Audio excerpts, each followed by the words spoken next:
الطماطم اللي انا هعمل بيها، بس انا مش عايزه اكتر كتير كتيرني بالفراخ. حطيت شويه ميه عليها واضربها في الخلاط.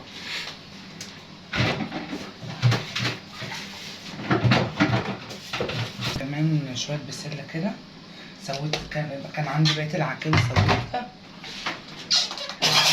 مش تاخد وقت برضه يعني.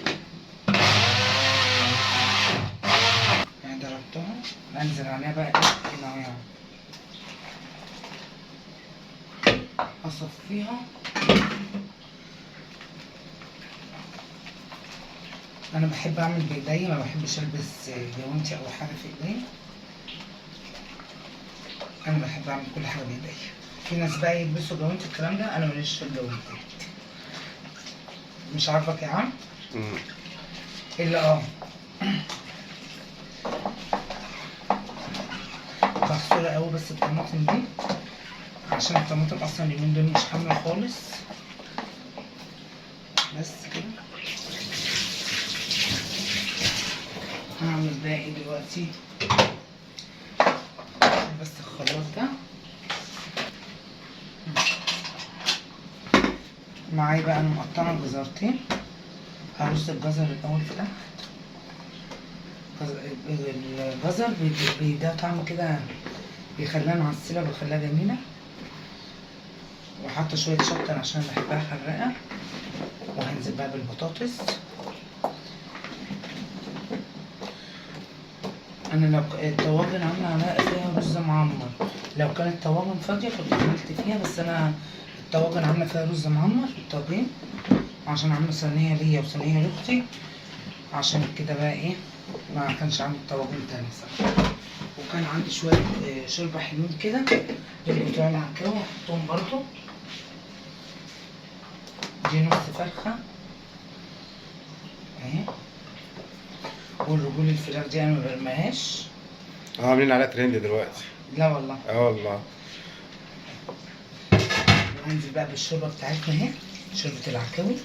وكل ما عاوزه ازود لها حبه شوربه من دول، يعني مش هرميها.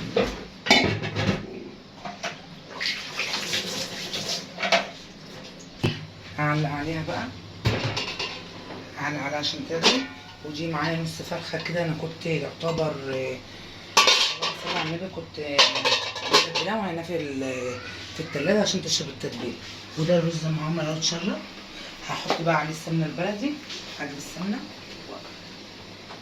بفتحها كده الرز من جميع الجهات كده، واحط السمنه. دي السمنه البلدي.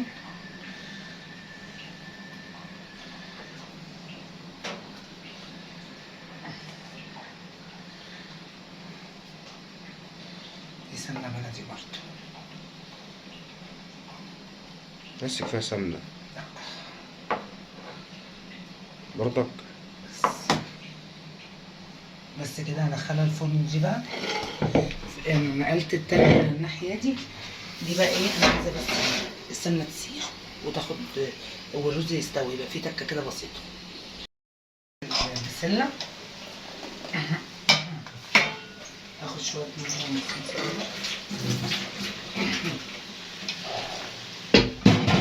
انا بعمل الاكل النهارده ليا انا واختي. انا بحب اعمل الاكل كله انا، يعني هي بتروق وانا اعمل الاكل، كل واحد بيعمل حاجه.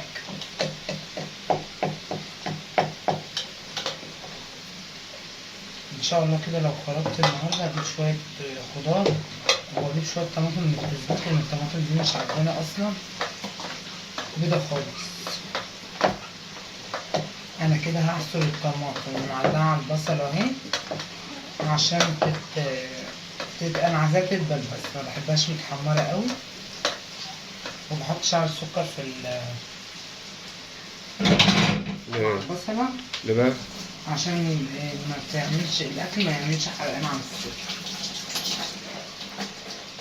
على كده اهي انا حاطه التوابل زي ما انا بقول، فلفل وملح والسبع بهارات. هديها بس تشويحه كده، معلش ريحه التوابل مع البصل مديها ريحه ايه. هحط بقى الصلصه عليها عشان تتسبك، وبعدين انا عامله اللحمه هنا اهي العكاوي، ودي هحطها بس بعد ما الطماطم تستوي، او ممكن احطها معاها تاخد كمان تسويه مع كله مع بعض عشان شوربه العكاوي.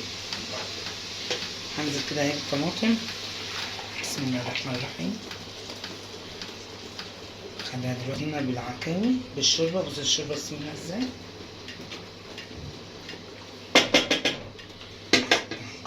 بص عامله ازاي العكاوي دي، انا بحبها. انا عملت تعتبر دي اخر العكاوي اللي انا كنت جايباها معاكم ووريتها لكم، دي اخرها خالص. مش عايزه تنزل ليه كده اهي، هتتسبك بقى خالص وانزل على بيض بالسلة. انا هعمل نصه نابت وهعمل نصه ادمسه. انا دمسته قبل كده معاكم بس ايه، انا غسلته ونقيته ونقعاه دلوقتي عشان المدمس عندي خلص.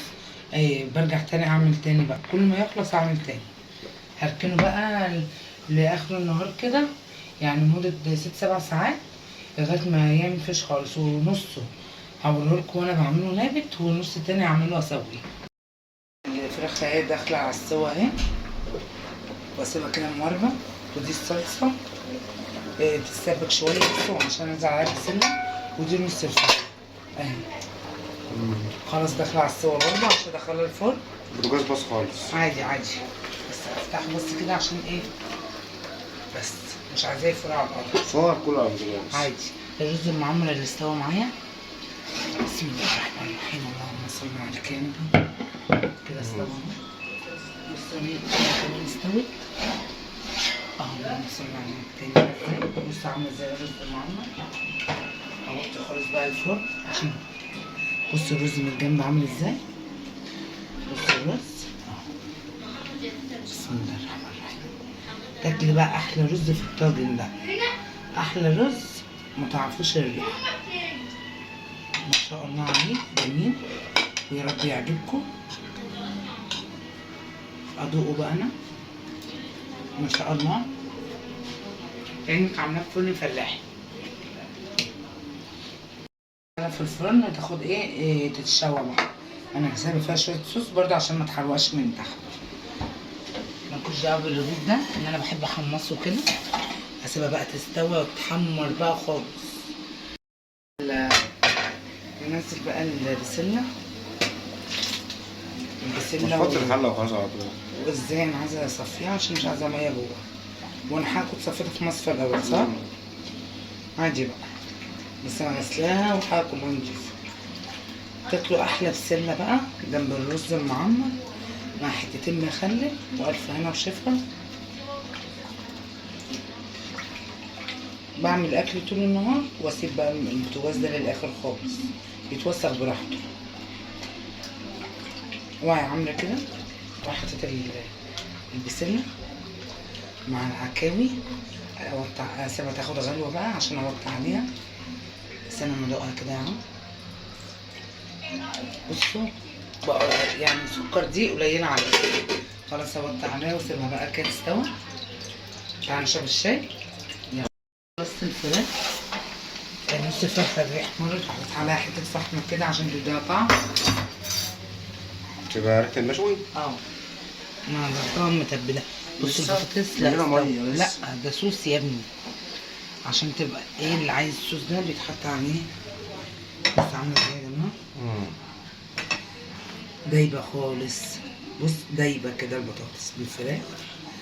بصوا من تكه واحده كده واستوى، والجزرايه استوت كمان، كله استوى.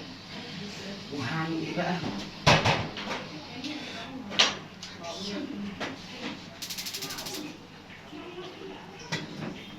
النص الفرخه دي هحطها في طبق لوحدها عشان عندي عيالي ما بياكلوش الفراخ بالبطاطس.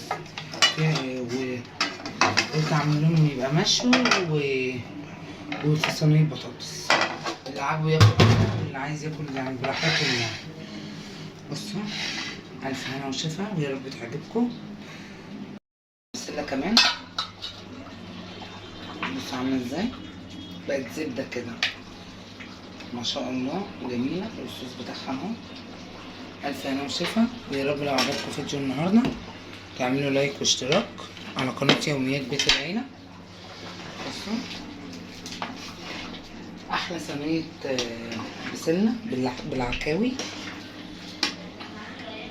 يا رب يعجبكم، اشوفكم على خير باذن الله. مع السلامه.